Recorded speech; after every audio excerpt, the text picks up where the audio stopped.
નમસ્કાર વિદ્યાર્થી મિત્રો. ધોરણ 12 નામાના મૂળ તત્વો વિષયમાં પાર્ટ 2ની અંદર આપણે બીજું ચેપ્ટર ડિબેન્ચરના હિસાબોનો આજે આપણે અભ્યાસ કરીશું. પાર્ટ 1ની અંદર બાયસે માધ્યમ દ્વારા વિવિધ ચેપ્ટરનો આપણે અભ્યાસ કર્યો છે. પાર્ટ 2ની અંદર પહેલું ચેપ્ટર શેરમૂડીના વ્યવહારો એનો પણ આપ અભ્યાસ કરી ગયા છો. એને જ લગભગ પેરેલલ ચેપ્ટર ડિબેન્ચરના હિસાબો છે. કંપની, ભાગીદારી પેઢી કે વૈયક્તિક માલિકી, મૂડીથી એની શરૂઆત થાય છે. ધંધો કરવા માટે એને મૂડીની જરૂર પડે છે. વૈયક્તિક માલિકીમાં માલિક પોતાની રીતે ઘરેથી મૂડી લાવે છે. ભાગીદારી પેઢીમાં ભાગીદારો લાવે છે. પહેલાં ચેપ્ટરમાં આપ કંપનીમાં શીખી ગયા છો કે શેર મૂડી દ્વારા કંપની મૂડી એકત્રિત કરે છે. શેરહોલ્ડરો એ કંપનીના મૂળ માલિકો છે, પણ કંપનીને હજુ વધારે મૂડીની જરૂર પડે છે. આવા સંજોગોમાં એની પાસે વિવિધ વિકલ્પો છે. પહેલો વિકલ્પ એ છે કે સત્તાવાર થાપણની મર્યાદામાં રહીને કંપની વધારાની બીજી મૂડી જે હજુ બહાર પાડવાની બાકી છે એ મૂડી બહાર પાડીને નાણાં એકત્રિત કરી શકે છે. તો સામે બીજો વિકલ્પ છે ઓછીની મૂડી મેળવવી. બેંક પાસેથી લોન લઈ શકે, ફાઇનાન્શિયલ સંસ્થાઓ પાસેથી લોન મેળવી શકે છે, તેમજ ડિબેન્ચર, બોન્ડ કે જાહેર થાપણો દ્વારા પણ કંપની લોન સ્વરૂપે મૂડી મેળવી શકે છે અને પોતાની નાણાંની જરૂરિયાત પૂર્ણ કરી શકે છે. શેર બહાર પાડવાથી માલિકી હક આપવો પડશે. ઓછીની મૂડીમાં કંપની 5 કે 10 વર્ષે પરત કરી દેશે.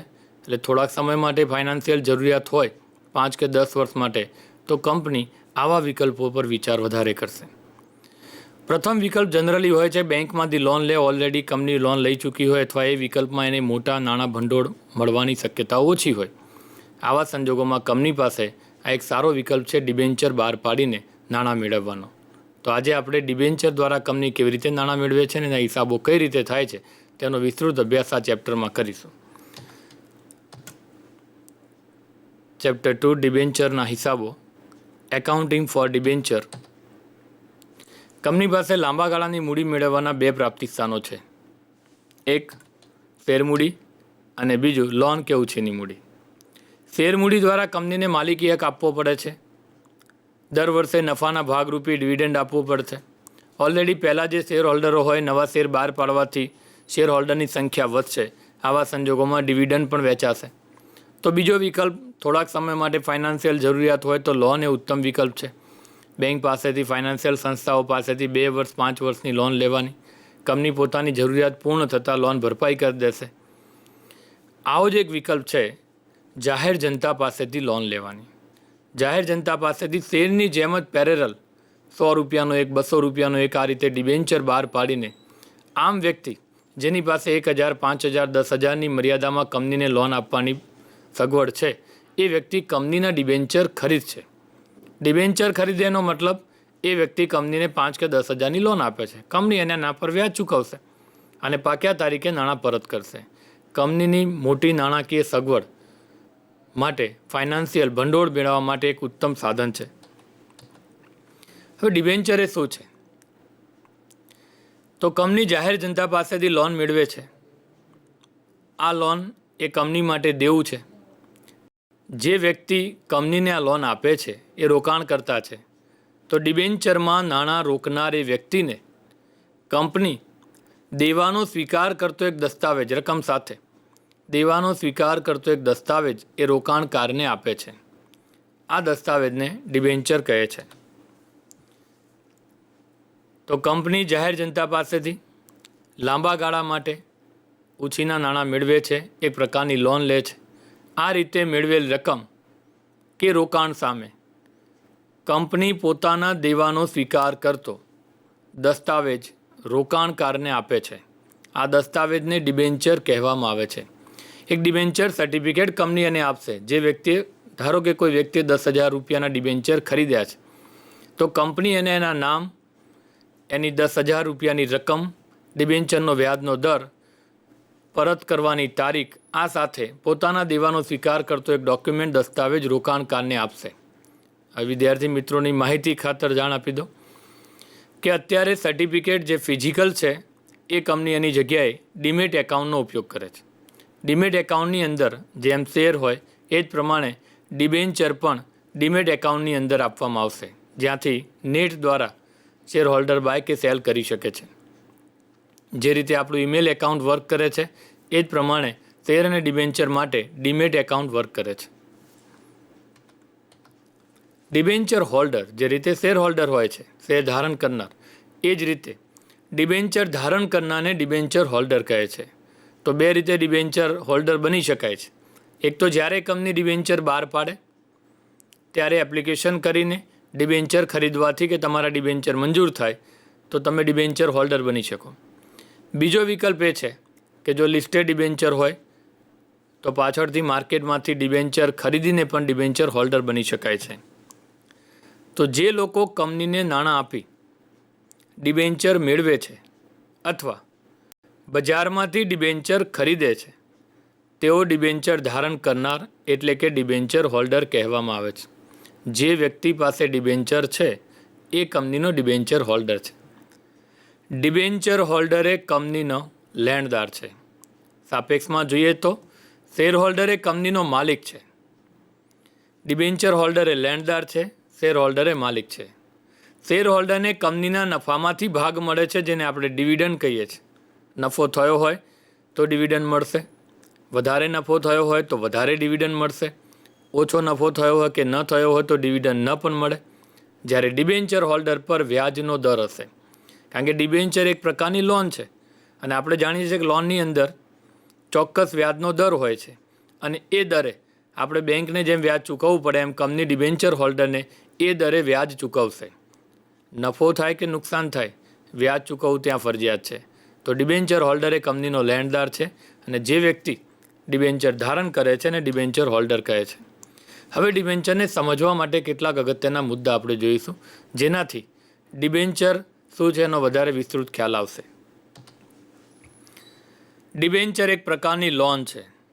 જે રીતે કંપની બેંક પાસેથી લોન લે છે એ રીતે જાહેર જનતા પાસેથી લોન લે છે. જે રીતે ચોક્કસ મુદત પછી લોન પરત કરવાની હોય છે એ જ રીતે ડિબેન્ચરના નાણાં પણ ચોક્કસ મુદત પછી પરત કરવાના હોય છે. જે રીતે લોન પર ચોક્કસ દરે વ્યાજ ચૂકવવું પડે છે, નફો થાય કે નુકસાન થાય વ્યાજ ચૂકવવું ફરજિયાત છે, એ જ પ્રમાણે ડિબેન્ચર પર પણ ચોક્કસ વ્યાજનો દર હશે અને આ દરે કંપનીએ એવરી યર વ્યાજ ચૂકવવું પડશે.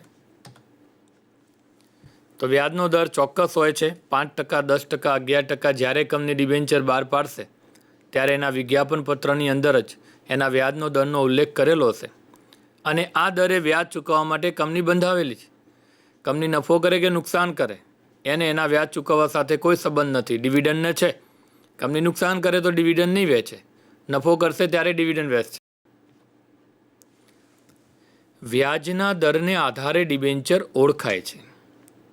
કંપની એક કે વધુ પ્રકારના ડિબેન્ચરો બહાર પાડ્યા હોય, અલગ અલગ કંપનીના ડિબેન્ચર હોય. આવા સંજોગોમાં દરેક કંપની ડિબેન્ચર પર જે વ્યાજનો દર છે એના આધારે ડિબેન્ચરને ઓળખે છે. તો એ વિદ્યાર્થી મિત્રો ખાસ નોંધ લેશે, જ્યારે આપણે આમ નોંધ લખીશું ત્યારે 7%ના ડિબેન્ચર, 9%ના ડિબેન્ચર કે 11%ના ડિબેન્ચર એવો ઉલ્લેખ કરીને ડિબેન્ચરની નોંધ થશે. તો દરેક ડિબેન્ચર વખતે આ 11%ના ડિબેન્ચર છે એ રીતે ઓળખાશે. મતલબ ડિબેન્ચર એ વ્યાજના દરથી ઓળખાય છે. મિલકત પર બોજ સાથે કે બોજ વગર, સેક્રેટરી પ્રેક્ટિસની અંદર આપ આ પોઈન્ટનો અભ્યાસ કરી ગયા છો.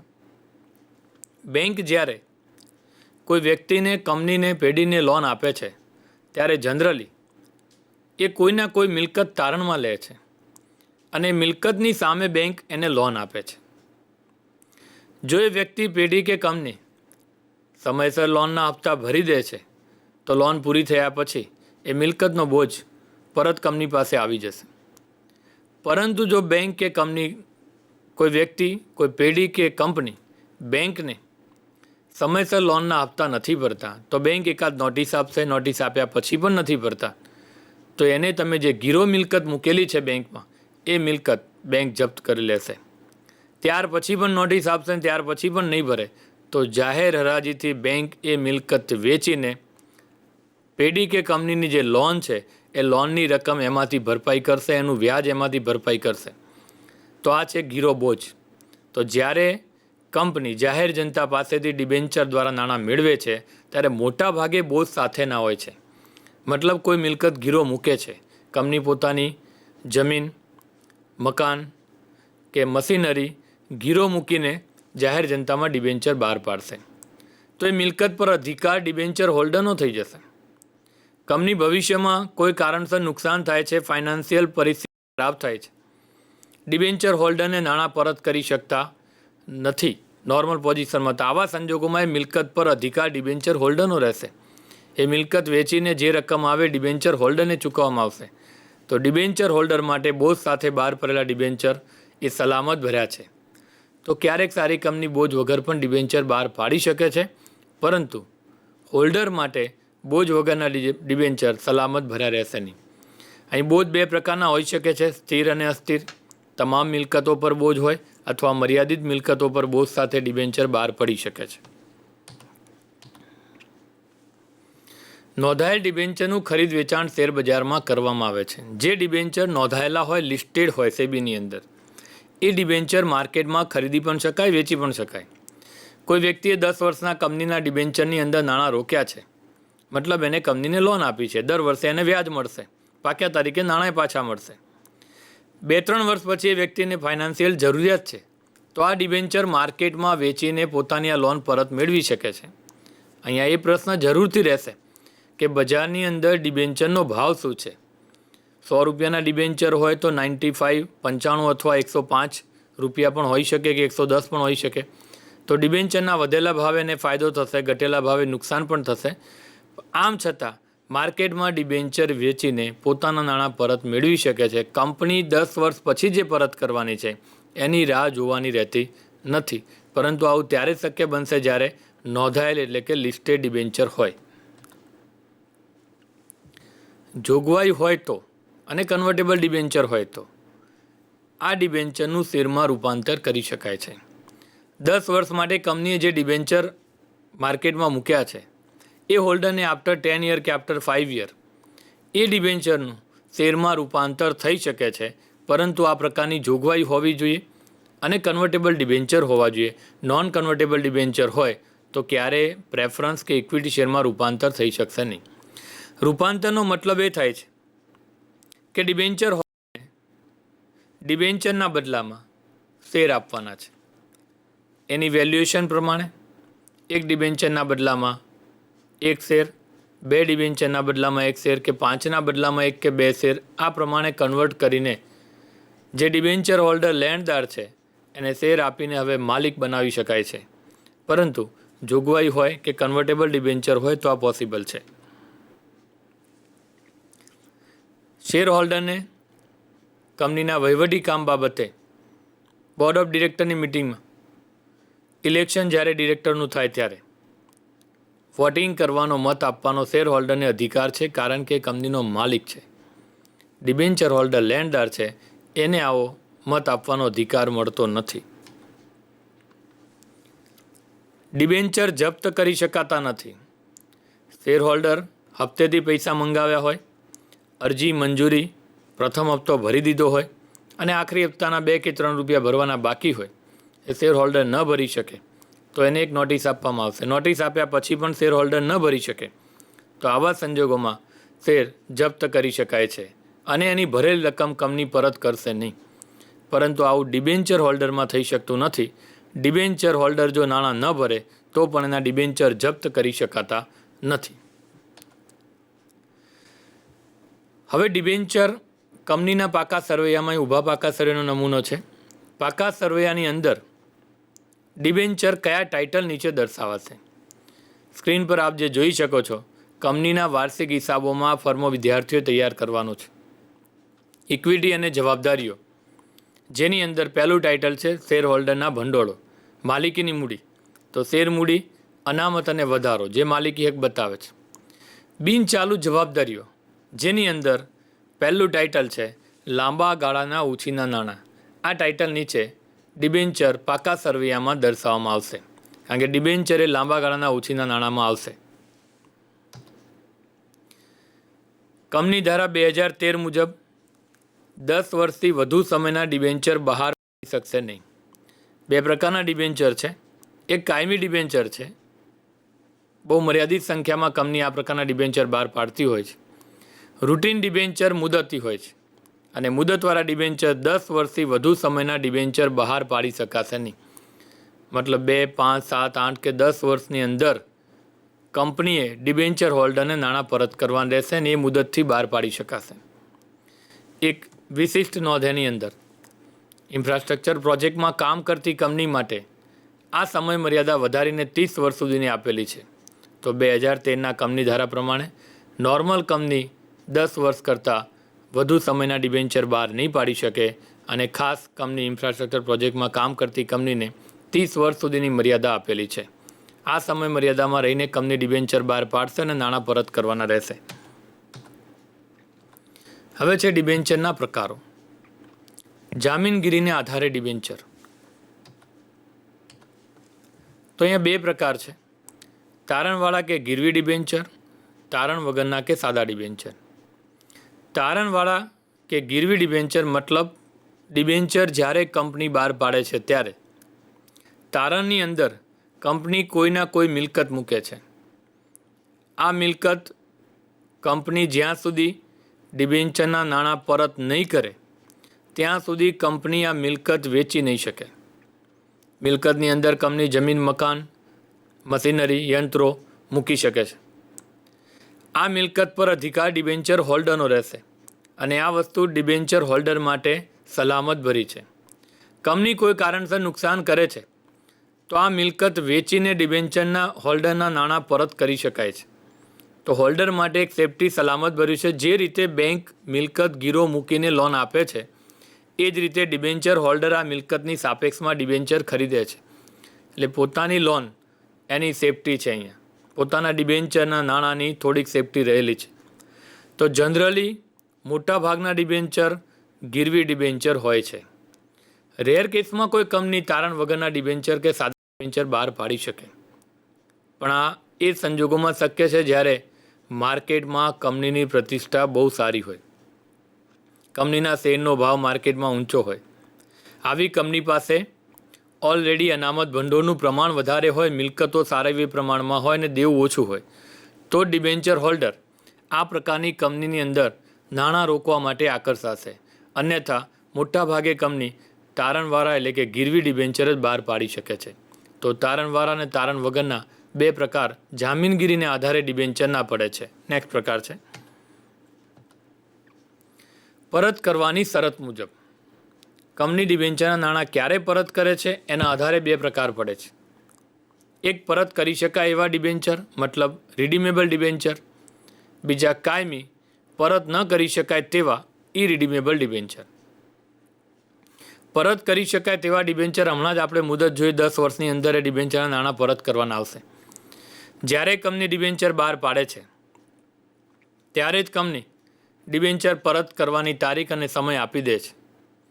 કાયમી ડિબેન્ચર રેર કેસમાં કોઈ કંપની બહાર પાડે છે, કારણ કે જ્યાં સુધી કંપની હયાત છે ત્યાં સુધી, એટલે કે ઇક્વિટી શેર હોલ્ડરના નાણાં કંપની જ્યારે વિસર્જન થાય ત્યારે જ નાણાં પરત કરે છે. એ જ પ્રકારે ડિબેન્ચરના નાણાં પણ કંપની જ્યારે બંધ થશે ત્યારે નાણાં પરત થશે.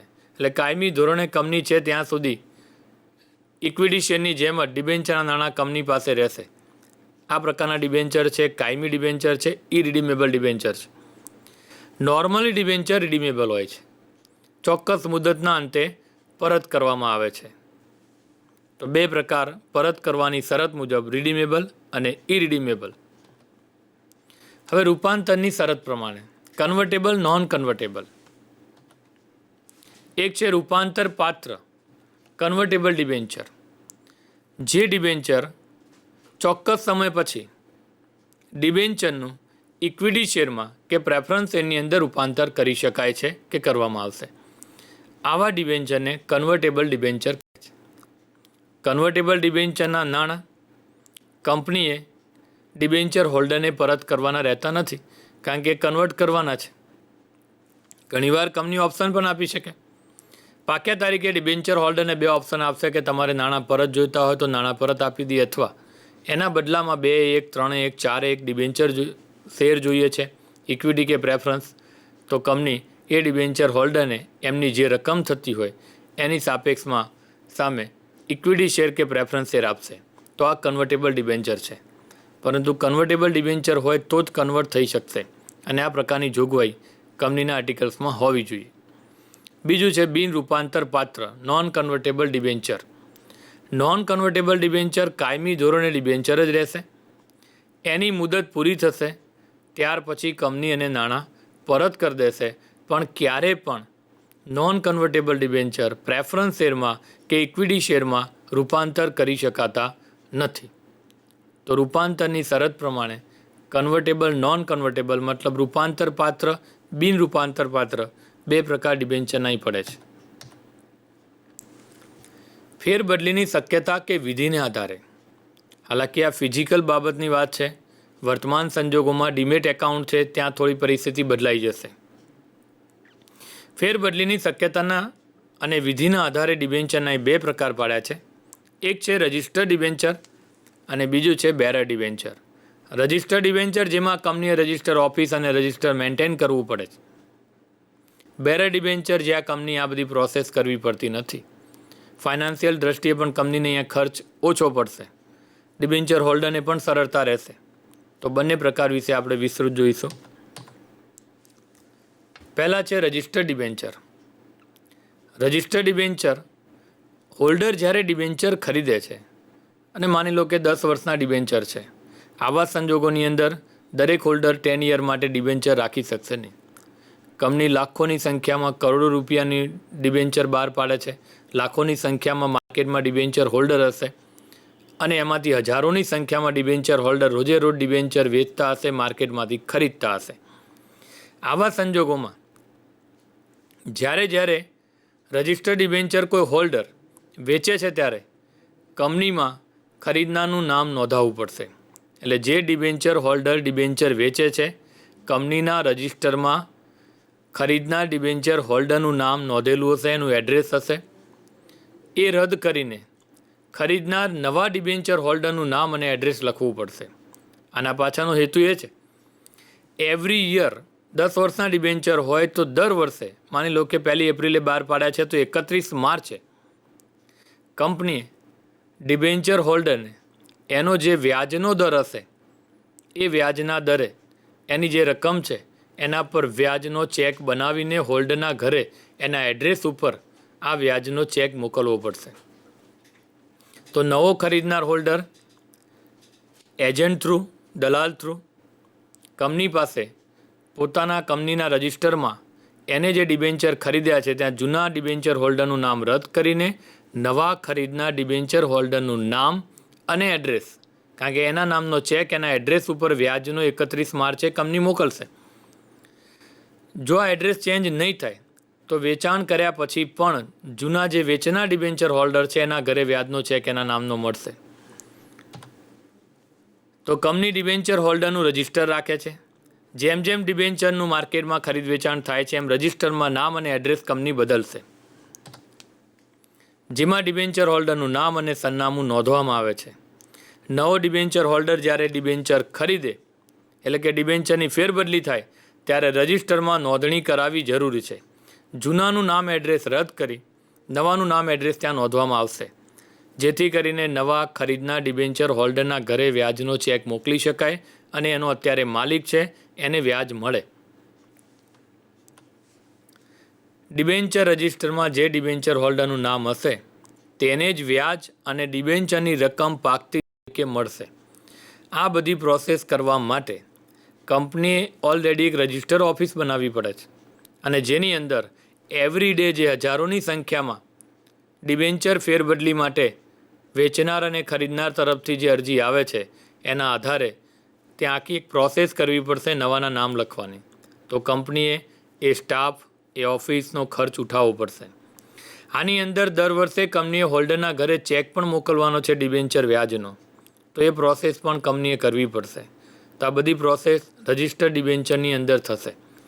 જે પ્રમાણે આપણે વ્હીકલ ખરીદીએ છીએ, આપણા નામે વ્હીકલ હોય છે, વ્હીકલ આપણે વેચીએ ત્યારે આરટીઓ ઓફિસમાં આપણું નામ રદ કરીને નવા ખરીદનારનું નામ વ્હીકલ પર લાગે છે. એ જ પ્રમાણે ડિબેન્ચર હોલ્ડરના નામ પણ નવા ખરીદનારના કંપનીના રજિસ્ટરમાં નોંધાવવા પડે છે. આ બધી પ્રોસેસ રજિસ્ટર્ડ ડિબેન્ચરમાં કરવી પડે છે. એટલે કંપનીને ખર્ચ પણ પડે છે, સમય પણ એનો યુઝ થાય છે.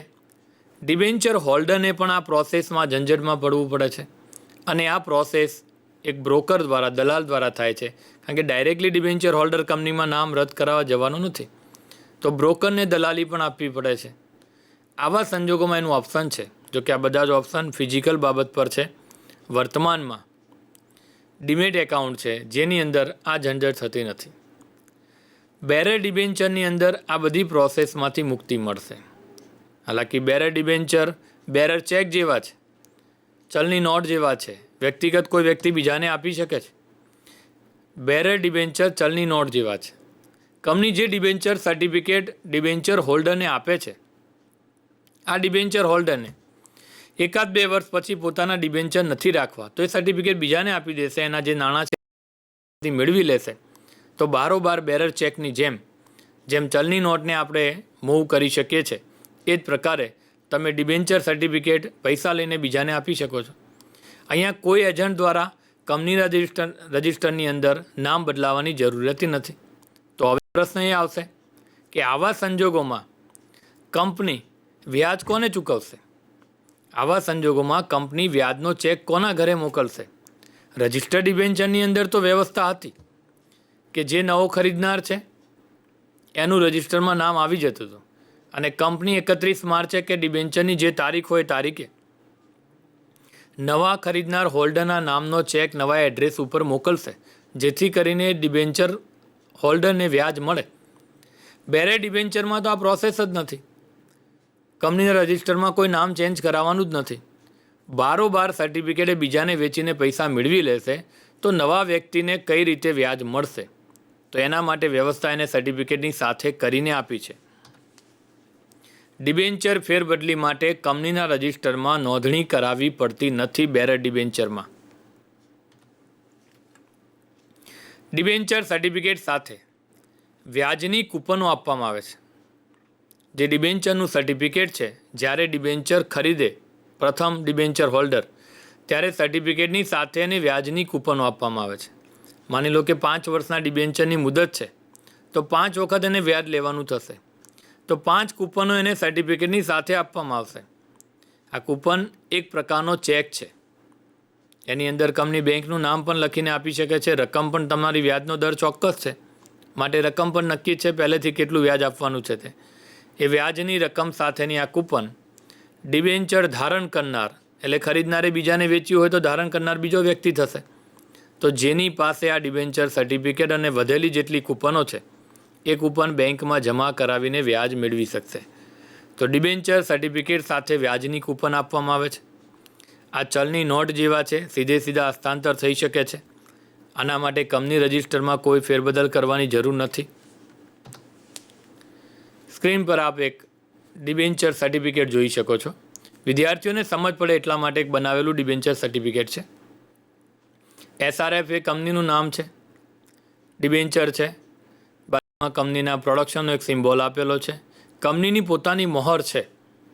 દરેક કંપની ડિબેન્ચર કે શેર પોતાના સિમ્બોલ કે મોહર સાથે બહાર પાડે છે. ડિબેન્ચર હોલ્ડરનું નામ છે. વિનોદ આર પટેલ જે ડિબેન્ચર હોલ્ડર છે, જેના ડિબેન્ચર ખરીદ્યા છે, બાજુમાં ડિબેન્ચરની સંખ્યા આપી છે, 200 ડિબેન્ચર છે.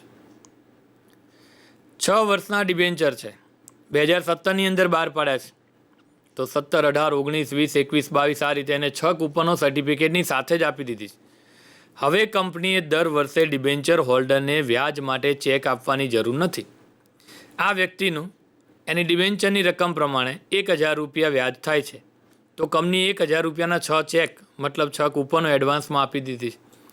આની અંદર કંપની બેંકનું નામ પણ લખી શકે કે SBI, કોર્પોરેશન બેંક કે દેના બેંક. તો એ વ્યક્તિ SBIમાં જઈને આ કૂપન આપશે ચોક્કસ તારીખે, કારણ કે ડિબેન્ચરની વ્યાજની તારીખ આની અંદર નોંધી પણ શકાય છે અથવા કંપની જાહેર કરશે. એ તારીખે તમે એ બેંકની અંદર આ કૂપન આપશો તો તમારા ખાતાની અંદર વ્યાજ જમા થઈ જશે. બેંક આવા હજારો ડિબેન્ચર હોલ્ડરને એના ખાતામાં વ્યાજ આપશે. તો આ SBI બેંક આ બધી કૂપનો ભેગી કરીને કંપનીને આપશે. કંપની ઓલરેડી પહેલેથી જ એને વ્યાજની રકમ આપી દેશે અને આ રીતે ડિબેન્ચર હોલ્ડરને પોતાના જ ખાતામાં આ કૂપન દ્વારા વ્યાજ મળી જશે. કંપનીને આની અંદર મોટો ફાયદો એ છે કે રજિસ્ટર ઓફિસની જરૂર નથી, દર વર્ષે વ્યાજનો ચેક લખવાની જરૂર નથી, દર વર્ષે કોણ ડિબેન્ચર હોલ્ડર છે અને એના એડ્રેસ ઉપર વ્યાજનો ચેક મોકલવાની જરૂર નથી. પણ આ બધી જ પ્રોસેસ જૂની છે. વર્તમાનમાં જ્યાં ઓનલાઈન બેંક એકાઉન્ટિંગ ચાલે છે ત્યાં ICS દ્વારા, RTGS દ્વારા, NEFT દ્વારા કંપની માસની અંદર જ ડિવિડન્ડ કે વ્યાજ મોકલે છે. હવે અહીંયા ફિઝિકલ પરિસ્થિતિની અંદર ખરીદનાર ડિબેન્ચર હોલ્ડરે 1 વર્ષ માટે આ ડિબેન્ચર રાખ્યા તો પહેલું વર્ષ પૂરું થશે, પહેલી કૂપન 2017ની ઉપયોગ કરી લેશે. પહેલી કૂપન 2017ની ઉપયોગ કરી લેશે અને આ કૂપન બેંકમાં આપીને પોતાનું વ્યાજ મેળવી લેશે. હવે એની પાસે 5 કૂપનો રહી, 5 વર્ષ બાકી છે ડિબેન્ચરના. હવે વિનોદ આર પટેલ કે જેને આ ડિબેન્ચર રાખવા નથી તો આ ડિબેન્ચર એ માર્કેટમાં વેચી શકે છે. 5 કૂપનો સાથે આ સર્ટિફિકેટ નવા હોલ્ડરને આપી દેવાનું રહેશે. તો નવો હોલ્ડર ખરીદશે અને 5 કૂપન સાથે મળવાનું છે. ડાયરેક્ટ પૈસા એ આપી દેશે વેચનારને. 2018ના અંતમાં જ્યારે તારીખ આવશે ત્યારે એ વ્યક્તિને વ્યાજ મેળવવાનું થશે. તો 2018ની કૂપન એ પોતાના બેંકમાં આપશે, પોતાના ખાતામાં વ્યાજ જમા થઈ જશે અને આ રીતે 2018ની કૂપન ખરીદનાર બીજો હોલ્ડર વાપરશે. હવે 1 વર્ષ પછી એને એવું લાગે છે કે મારે આ ડિબેન્ચર નથી રાખવા, બીજાને વેચી દેશે. 2019ની કૂપન એ વાપરી દેશે. આ પ્રમાણે છેલ્લા વર્ષ સુધી બધી કૂપનનો યુઝ ખરીદનાર વ્યક્તિ કરી શકે છે. કંપનીએ કોઈ ચેક આપવાની જરૂરિયાત રહેતી નથી. 2022ની અંદર આ ડિબેન્ચરની મુદત પૂરી થાય છે. છેલ્લા વર્ષે ડિબેન્ચર ધારણ કરનાર વ્યક્તિને 1000 રૂપિયા એના વ્યાજના મળશે, તેમજ ડિબેન્ચરના જે કંઈ નાણાં છે એ પણ છેલ્લે એને પરત મળી જશે અને આ રીતે આ દેવામાંથી કંપની પણ મુક્ત થઈ જશે અને હોલ્ડરને પણ પોતાના નાણાં મળી જશે. તો બેરર ડિબેન્ચર આ પ્રકારે માર્કેટમાં સીધા વેચી શકાય છે. એની કોઈ નોંધણી કંપનીમાં રજિસ્ટરમાં કરાવવાની જરૂર રહેતી નથી. તો આ 2 પ્રકાર હતા, રજિસ્ટર ડિબેન્ચર અને બેરર ડિબેન્ચર. હવે ડિબેન્ચર બહાર પાડવાની વિધિ છે. કઈ રીતે ડિબેન્ચર બહાર પડે છે, સેમ શેર બહાર પડે છે એ પ્રકારની ડિબેન્ચર બહાર પાડવાની પણ વિધિ છે. સેક્રેટરીએટ પ્રેક્ટિસ સબ્જેક્ટની અંદર પણ આ મુદ્દો તમારે આવશે અભ્યાસમાં. કંપની શેર દ્વારા બની ચૂકેલી છે, બોર્ડ ઓફ ડિરેક્ટરની નિયુક્તિ થઈ ચૂકેલી છે. તો બોર્ડ ઓફ ડિરેક્ટરની સભામાં ઠરાવ પસાર કરશે કે કંપનીએ કેટલા રૂપિયાના ડિબેન્ચર બહાર પાડવા છે, કેટલા રૂપિયા જાહેર જનતા પાસેથી લોન સ્વરૂપમાં મેળવવા છે અને કેટલા રૂપિયાની જરૂર છે. તો ડિબેન્ચરની સંખ્યા, ડિબેન્ચરની રકમ, ડિબેન્ચરની મુદત બોર્ડ ઓફ ડિરેક્ટરની અંદર નક્કી થશે.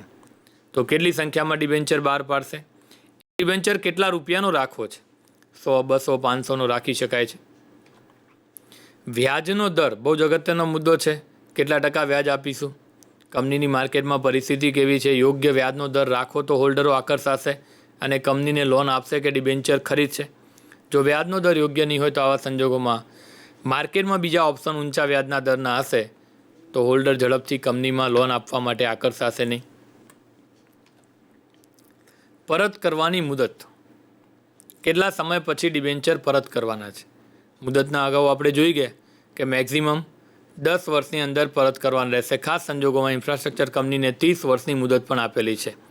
હાલાકી કાયમી ડિબેન્ચર પણ બહાર પાડી શકાય છે, પણ રૂટીનમાં આ ડિબેન્ચર કંપની બહાર પાડતી હોતી નથી.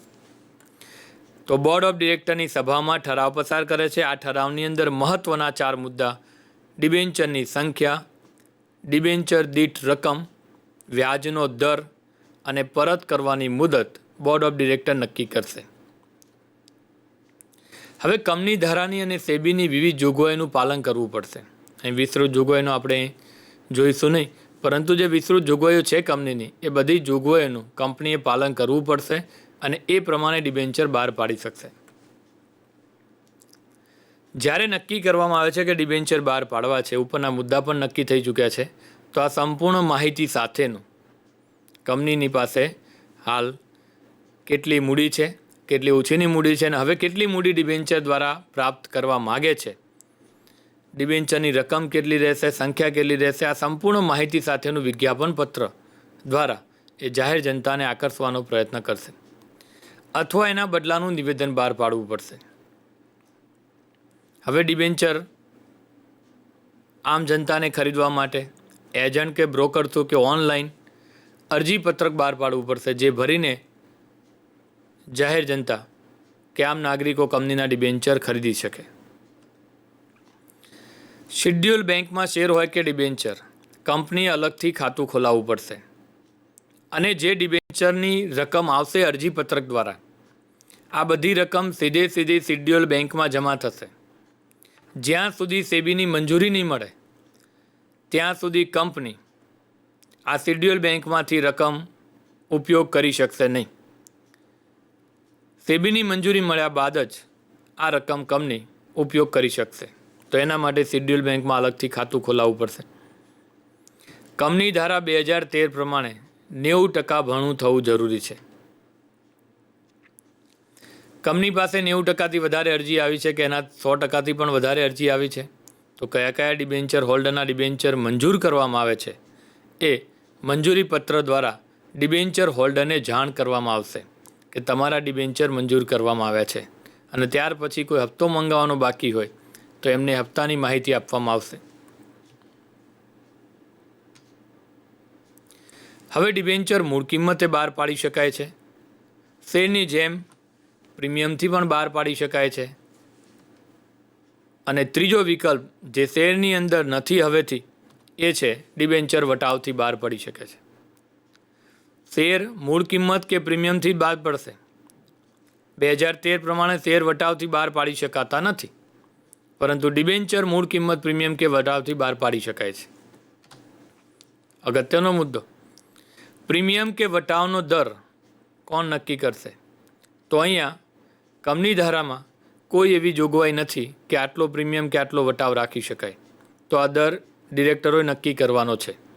તો ડિબેન્ચર પર વટાવ આપવો કે પ્રીમિયમથી બહાર પાડવા, એનો દર કેટલો રાખવો એ ડિબેન્ચરની સભાની અંદર જ નક્કી કરવામાં આવશે કે ડિરેક્ટરો નક્કી કરશે.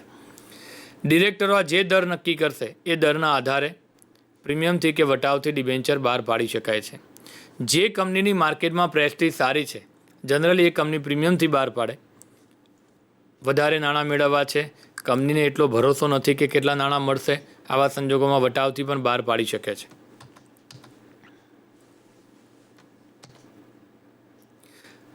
ડિબેન્ચર બહાર પાડવા અંગેની હિસાબી અસરો. જો મૂળ કિંમતે બહાર પાડે તો કેવી રીતે એની નોંધ થશે? પ્રીમિયમથી બહાર પાડશે તો એની નોંધ કેવી રીતે થશે? અને વટાવથી બહાર પાડવાથી કેવી રીતે નોંધ થશે એ આપણે વિસ્તૃત અભ્યાસ કરીશું.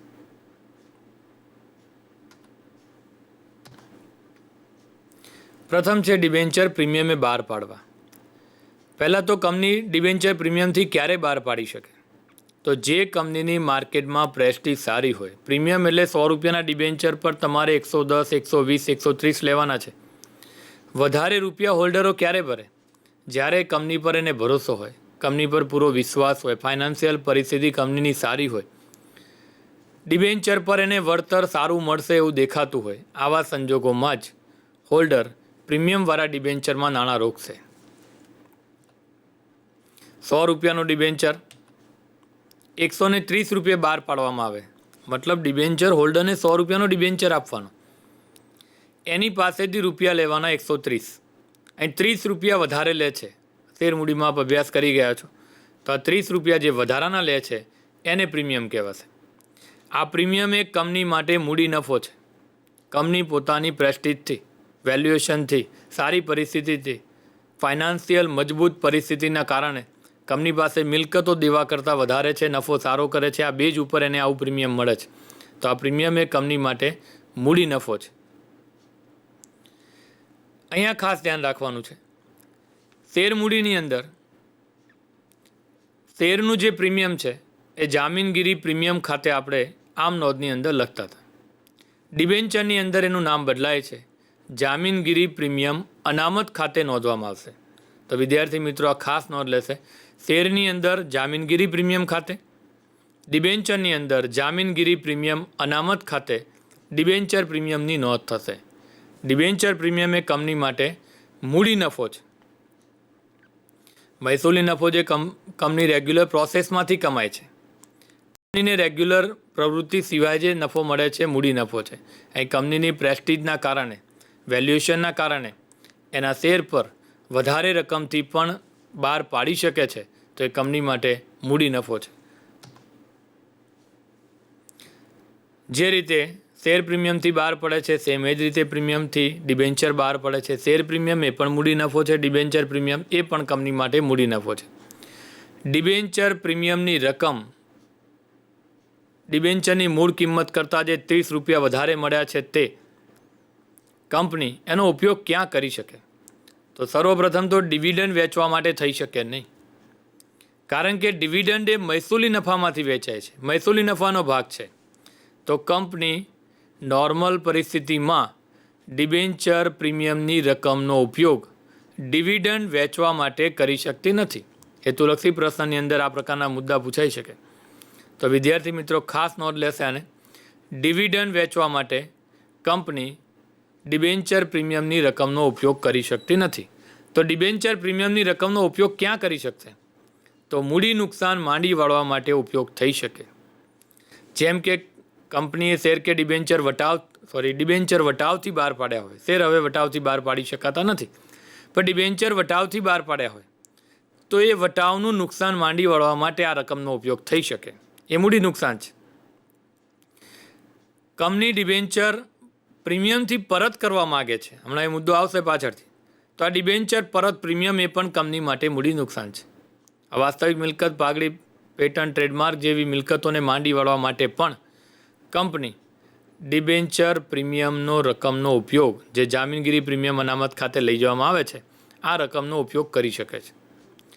તો ડિવિડન્ડ વેચવા માટે ડિબેન્ચર પ્રીમિયમની રકમનો ઉપયોગ ન થઈ શકે. મૂડી નુકસાન માંડી વળવા માટે ઉપયોગ થઈ શકે છે.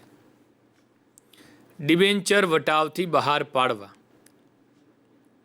જે રીતે 100 રૂપિયાનો ડિબેન્ચર 110, 15, 20, 30 કે 150 બહાર પાડે, વધારે રૂપિયા લે છે. આ વધારે રૂપિયા એ પ્રીમિયમ છે, કંપની માટે મૂડી નફો છે.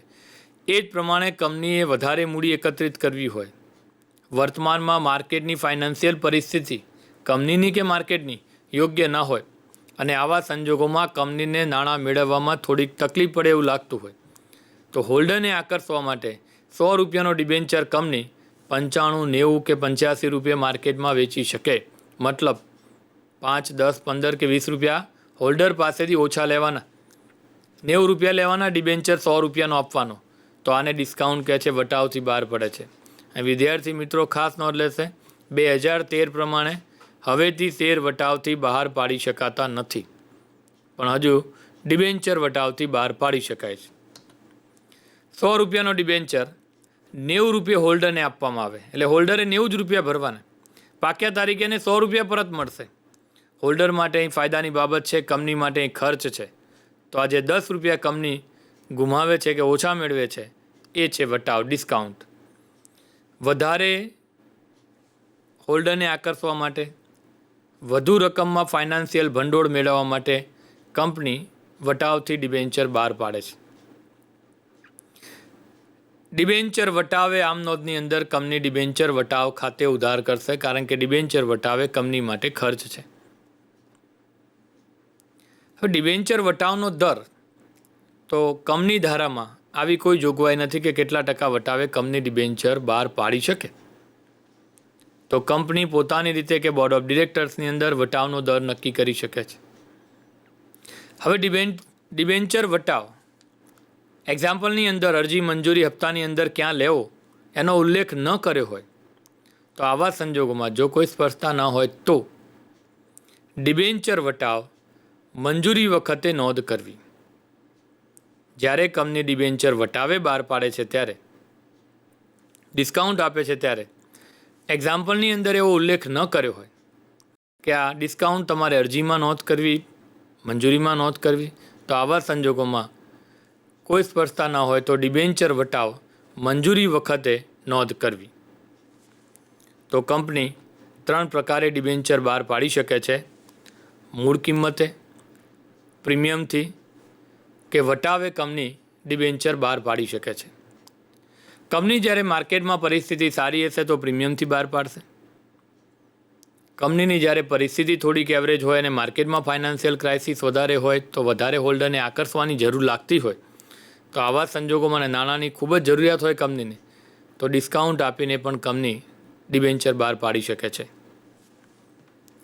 ડિબેન્ચર વટાવની રકમ માંડી વાળવા અંગે. હવે ડિબેન્ચર વટાવ કંપની માટે નુકસાન છે. કંપની એક સાથે જો એને નફા નુકસાનના પત્રકમાં લખશે તો મોટી રકમથી કંપનીને નુકસાન થશે. આવા સંજોગોની અંદર કંપની એક કરતાં વધુ વર્ષે પણ માંડી વાળી શકે છે. પણ ડિબેન્ચર વટાવ ક્યાં લઈ જઈને માંડી વાળી શકે? તો એ બે વિકલ્પો છે સ્ક્રીન પર. જામીનગીરી પ્રીમિયમ અનામત ખાતે. તો ભૂતકાળની અંદર શેર કે ડિબેન્ચર પહેલાં કોઈ ડિબેન્ચર પ્રીમિયમથી બહાર પાડેલા હોય અને આ ડિબેન્ચર પ્રીમિયમની રકમ કંપનીએ જામીનગીરી પ્રીમિયમ અનામત ખાતે જમા કરેલી હશે. આ જમા કરેલી રકમમાંથી ડિબેન્ચર વટાવની રકમ માંડી વાળવામાં આવશે. જો આવી કોઈ રકમ ન હોય તો એવા સંજોગોની અંદર કે ડિબેન્ચર વટાવની સાપેક્ષમાં જામીનગીરી પ્રીમિયમ અનામતની રકમ ઓછી હોય તો બાકીની રકમ નફા નુકસાન પત્રક ખાતે લઈ જઈને માંડી વાળવામાં આવશે. તો એની આમ નોંધ થશે. જામીનગીરી પ્રીમિયમ અનામત ખાતે ઉધાર તે ડિબેન્ચર વટાવ ખાતે. જો એ રકમ પૂરતી ન હોય તો બંને ખાતે ઉધાર કરશે. જામીનગીરી પ્રીમિયમ અનામત ખાતે ઉધાર, નફા નુકસાન પત્રક ખાતે ઉધાર તે ડિબેન્ચર વટાવ ખાતે. આ જ પ્રમાણે ડિબેન્ચર બહાર પાડતા થયેલ નુકસાન, ખાસ કરીને ડિબેન્ચર પ્રીમિયમથી પરત કરવાના હોય તો ડિબેન્ચર પરત પ્રીમિયમ એ કંપની માટે નુકસાન છે અને આ નુકસાન પણ વટાવની જેમ જામીનગીરી પ્રીમિયમ અનામત કે નફા નુકસાન પત્રક ખાતે લઈ જઈને માંડી વાળવામાં આવશે. ડિબેન્ચર પરત કરવાની પદ્ધતિઓ જણાવો. જે રીતે કંપની ડિબેન્ચર બહાર પાડે છે, મુદત આપણે જોઈ ગયા કે 10 યરની એની મુદત છે. 10 વર્ષ વધુમાં વધુ ડિબેન્ચર કંપની રાખી શકે. પછી કંપની 2 વર્ષ, 5 વર્ષ, 7 વર્ષ, 8 વર્ષના ડિબેન્ચર પણ બહાર પાડી શકે છે. તો કંપનીએ 5 વર્ષ પછી, 7 વર્ષ પછી જે મુદત હોય કે 10 વર્ષ હોય તો 10 વર્ષ પછી કંપની આ ડિબેન્ચરના નાણાં પરત કરવાના છે. પણ કંપની પાસે વિવિધ વિકલ્પો ઊભા છે ડિબેન્ચરના નાણાં પરત કરવા માટે. એમાંનો પહેલો વિકલ્પ છે અમુક ચોક્કસ તારીખે નાણાં પરત કરવા. કંપની જે ડિબેન્ચર બહાર પાડે છે મોટા ભાગે એની અંદર એક ચોક્કસ તારીખ કંપની નક્કી કરેલી હશે કે 5 વર્ષ પછી કે 7 વર્ષ પછી આ તારીખે આ ડિબેન્ચરના નાણાં કંપની પરત કરશે. તો આવા સંજોગોમાં કંપનીએ ચોક્કસ તારીખે ડિબેન્ચરના નાણાં એક સાથે પરત કરી દેશે. 10 લાખના ડિબેન્ચર કંપનીએ બહાર પાડ્યા છે 2017ની અંદર. 2020 કે 21 કે 22ની અંદર કંપનીએ નાણાં પરત કરવાના છે તો એક સાથે 10 લાખ રૂપિયા 2022માં કંપની પરત કરી દેશે. તો અમુક ચોક્કસ તારીખે નાણાં પરત કરવા આ પ્રકારે કંપની ડિબેન્ચર બહાર પાડી શકે છે અને નાણાં પરત કરીને પોતાના દેવામાંથી મુક્ત થઈ શકે છે. દર વર્ષે અમુક ડિબેન્ચર પરત કરવા. અગાઉથી પણ કહેલું હોઈ શકે છે અથવા પાછળથી વિકલ્પ આપીને પણ દર વર્ષે કંપની અમુક ડિબેન્ચર પરત કરી શકે છે. જેમ કે કંપની 1 કરોડ રૂપિયાના ડિબેન્ચર બહાર પાડ્યા છે 10 યર માટેના. કંપની એવું કહ્યું છે કે એવરી યર 10% ડિબેન્ચર હોલ્ડરને નાણાં પરત કરવામાં આવશે. તો રેન્ડમલી દર વર્ષે 10% ડિબેન્ચર હોલ્ડરને નાણાં પરત કરશે. તો આમ 10 યરની અંદર ઇન્સ્ટોલમેન્ટ પદ્ધતિથી કંપની પોતાના દેવામાંથી મુક્ત થઈ શકે છે. તો 2 વિકલ્પો આવ્યા. એક ચોક્કસ તારીખે કંપની ડિબેન્ચરના નાણાં પરત કરશે. દર વર્ષે કંપની અમુક ડિબેન્ચર રેગ્યુલર એને પહેલેથી નક્કી કર્યું છે એ પ્રમાણે 10%, 15% રેન્ડમલી સિલેક્ટ કરીને ડિબેન્ચર હોલ્ડરને નાણાં પરત કરશે. અને આ રીતે હપ્તા પદ્ધતિથી પણ કંપની પોતાના દેવામાંથી મુક્ત થઈ શકે છે. ખુલ્લા બજારમાંથી ખરીદીને. દર વર્ષે કંપનીએ અમુક ડિબેન્ચર પરત કરવા એ પ્રકારનું અગાઉથી ડિબેન્ચર હોલ્ડરને જાણ ન કરેલી હોય અને આવા સંજોગોમાં કંપનીએ પહેલેથી 10 વર્ષ માટે બહાર પાડ્યા હોય, હોલ્ડરનું પણ પોતાનું પ્લાનિંગ હોય કે 10 યર પછી ડિબેન્ચરના નાણાં પરત મળશે અને આવા સંજોગોમાં 2 કે 3 વર્ષ પછી કંપની પાસે ફાઇનાન્શિયલ પરિસ્થિતિ મજબૂત થાય છે. ફાઇનાન્સ, રોકડ, કેશ બેલેન્સ એની પાસે ફાજલ પડ્યું છે અને ડિબેન્ચર પર વ્યાજ ચૂકવવાનું થાય છે. તો કંપની પાસે એક વિકલ્પ આ સારો છે કે માર્કેટમાંથી જ્યારે પણ ફાઇનાન્શિયલ પરિસ્થિતિ કંપનીની સારી હોય, ફાજલ રકમ હોય ત્યારે માર્કેટમાંથી, ખુલ્લા બજારમાંથી ડિબેન્ચર ખરીદી લેશે. જેટલા ડિબેન્ચર કંપની ખરીદશે એટલા ડિબેન્ચરનો માલિક કંપની થઈ જશે. એટલે હવે કંપનીને એ ડિબેન્ચર પર વ્યાજ ચૂકવવાનું રહેશે નહીં અને માર્કેટમાં એટલું દેવું ઓછું થઈ જશે. આની અંદર કંપની પાસે બે વિકલ્પો ખુલ્લા રહે છે. માની લો કે કંપની 1 કરોડના ડિબેન્ચર બહાર પાડ્યા છે. 10 વર્ષ પછી કંપની 1 કરોડ રૂપિયા પરત કરવાના છે. દર વર્ષે કંપની વ્યાજ તો ચૂકવવાની છે. 2 વર્ષ પછી કંપની પાસે ફાઇનાન્શિયલ પરિસ્થિતિ મજબૂત થાય છે. આવા સંજોગોની અંદર કંપની 1 કરોડના ડિબેન્ચર છે, હવે કંપની પાસે 10 કે 15 લાખ રૂપિયાની વ્યવસ્થા છે ફાજલ, તો કંપની માર્કેટમાંથી 15-20 લાખ રૂપિયાના ડિબેન્ચર ખરીદી લેશે. તો માર્કેટમાં કંપનીનું હવે દેવું 80 લાખનું રહેશે. 1-2 વર્ષ પછી કંપનીને પાછી પૈસાની જરૂર પડે છે, તો કંપની આ ડિબેન્ચર પાછા માર્કેટમાં વેચી શકે છે. તો વચ્ચે પોતાના દેવામાંથી મુક્ત થવું હોય, પરમેનન્ટ મુક્ત થવું હોય તો પણ થઈ શકે છે. અથવા કંપની દર વર્ષે 10-10 લાખના ડિબેન્ચર ખરીદશે માંથી, તો આપોઆપ 10 વર્ષે કંપની આ દેવામાંથી મુક્ત થઈ જશે. તો ખુલ્લા બજારમાંથી ખરીદીને પણ કંપની પોતાના દેવામાંથી મુક્ત થઈ શકે છે. ડિબેન્ચરના નાણાં આ રીતે પણ પરત કરી શકાય છે. શેરમાં રૂપાંતર કરીને કન્વર્ટેબલ ડિબેન્ચર હોય કે જોગવાઈ હોય, તો કંપની પાક્યા તારીખે ડિબેન્ચરને શેરમાં રૂપાંતર કરી દેશે. આવા સંજોગોની અંદર કંપનીને નાણાં પરત કરવાના રહેતા નથી. ફાઇનાન્શિયલ જોગવાઈ કરવાની રહેતી નથી. ડિબેન્ચર માટે અલગ અનામત રાખવાની જરૂર નથી. તો શેરમાં રૂપાંતર કરીને પણ કંપની આ દેવામાંથી મુક્ત થઈ શકે છે. તો ડિબેન્ચર પરત કરવાની આ 4 મુખ્ય પદ્ધતિઓ છે. અમુક ચોક્કસ તારીખે નાણાં પરત કરવા, દર વર્ષે કંપની અમુક ડિબેન્ચર પરત કરીને પણ આ ડિબેન્ચર દેવામાંથી મુક્ત થઈ શકશે. ખુલ્લા બજારમાંથી ખરીદીને પણ કંપની આ દેવામાંથી મુક્ત થઈ શકે છે. અને ચોથો વિકલ્પ છે, પરંતુ કન્વર્ટેબલ ડિબેન્ચર હોય તો જ કંપની શેરમાં રૂપાંતર કરીને પણ આ દેવામાંથી મુક્ત થઈ જશે. કન્વર્ટેબલ ડિબેન્ચર કંપનીએ બહાર પાડ્યા હશે તો આવા સંજોગોની અંદર કંપનીએ ભવિષ્યમાં નાણાં પરત કરવા રહેતા નથી. તો આ રીતે કંપની ડિબેન્ચરના નાણાં પરત કરી શકે છે. પ્રશ્ન નંબર 1, ડિબેન્ચર એ કંપની માટે ખાલી જગ્યા છે, મૂડી છે, લેણું છે, દેવું છે કે પછી મિલકત છે? વિદ્યાર્થીઓ નોટ્સમાં નોટ્સ કરશે કયો જવાબ આવે છે. ડિબેન્ચર એ કંપની માટે શું છે? તો એનો સાચો જવાબ છે ડિબેન્ચર એ કંપની માટે દેવું છે, એક પ્રકારની લોન છે. પ્રશ્ન નંબર 2, ડિબેન્ચર હોલ્ડર્સને કંપની તેના ડિબેન્ચર પર ખાલી જગ્યા આપે છે, મતલબ શું આપે છે? તો 4 વિકલ્પ છે અહીંયા. ડિબેન્ચર હોલ્ડરને કંપની ડિવિડન્ડ આપે છે, વ્યાજ આપે છે, નફામાં ભાગ આપે છે કે વ્યાજ અને ડિવિડન્ડ બંને આપે છે? સાચો જવાબ કયો છે નક્કી કરો. ડિબેન્ચર હોલ્ડર્સને કંપની ડિબેન્ચર એક રોકાણ છે, વળતર એટલે કે બદલા સ્વરૂપે શું આપે છે? તો અહીં સાચો જવાબ છે વ્યાજ. ડિબેન્ચર એક પ્રકારની લોન છે, એના ઉપર વ્યાજ કંપની આપશે. નફો થાય કે નુકસાન થાય કંપનીએ વ્યાજ ચૂકવવું પડશે, ફરજિયાત છે. ડિવિડન્ડ એ શેર પર આપવામાં આવે છે. બીજો પ્રશ્ન છે, ડિબેન્ચર કેટલા ટકા વટાવે બહાર પાડી શકાય? નવા કંપની ધારા પ્રમાણે શેર વટાવથી બહાર પાડી શકાતા નથી. ડિબેન્ચર પાડી શકાય છે, પણ એના ઉપર વટાવનો દર કેટલો રાખવામાં આવશે? 10%, 5% વટાવ આપી શકાય, 20% આપી શકાય કે બોર્ડ ઓફ ડિરેક્ટર નક્કી કરે એ પ્રમાણે? તો કયો વિકલ્પ આમાં સાચો છે? તો આનો સાચો જવાબ છે બોર્ડ ઓફ ડિરેક્ટર્સ નક્કી કરે એટલા ટકાના દરે ડિબેન્ચર વટાવે બહાર પાડી શકાય. નેક્સ્ટ એપિસોડની અંદર જે આપણે આ થિયરી જોઈ, હવે પ્રીમિયમ, મૂળ કિંમત અને વટાવથી ડિબેન્ચર કઈ રીતે બહાર પડે છે, એની આમનોંધ હિસાબી ચોપડે કંપની કઈ રીતે કરશે, એનો વિસ્તૃત અભ્યાસ આપણે નેક્સ્ટ એપિસોડમાં જોઈશું. વિદ્યાર્થી મિત્રોને ખાસ નોંધ છે કે હવે પછીના એપિસોડ વખતે પોતાની પાસે જરૂરી સામગ્રી રાખશે, જેમ કે ટેક્સ્ટ બુક, કારણ કે એના સ્વાધ્યાયના એક્ઝામ્પલ આપણે કાઉન્ટ કરીશું.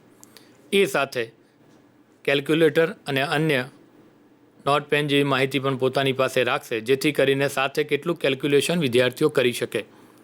નમસ્કાર.